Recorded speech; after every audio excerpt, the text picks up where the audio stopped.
દર્શક મિત્રો, ઘણીવાર મહિલા, પુરુષ, કિશોર કે કિશોરી આત્મહત્યા કરી લે છે, જેની પાછળ કારણ હોય છે કોઈનો માનસિક ત્રાસ છે, કોઈ તેને ઉપસાવે છે યા પછી કોઈના ડર યા દબાણથી યા મજબૂરીમાં આવીને આત્મહત્યા કરી લે છે. અને ઘણીવાર તે સુસાઇડ નોટ પર લખીને જતા હોય છે, જેમાં એક કે એકથી વધુ નામ પણ સુસાઇડ નોટમાં હોય છે.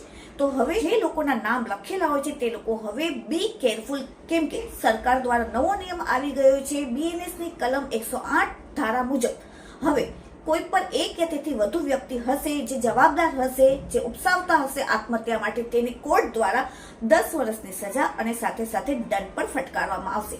તો ગાઈઝ, જેટલું બને એટલું આ રીલને શેર કરો, જેથી કરીને સમાજમાં હવે આવા કૃત્યો ન થાય અને કોઈ પણ યુવક કે યુવતીને આપણે આત્મહત્યા કરતા બચાવે અને લોકોમાં ડર પણ રહે કે હવે જો ગુનો સાબિત થઈ જશે તો 10 વર્ષની સજા પણ થશે અને દંડ પણ થશે. તો આ રીલ શેર કરો અને મને કોમેન્ટ જરૂર કરજો.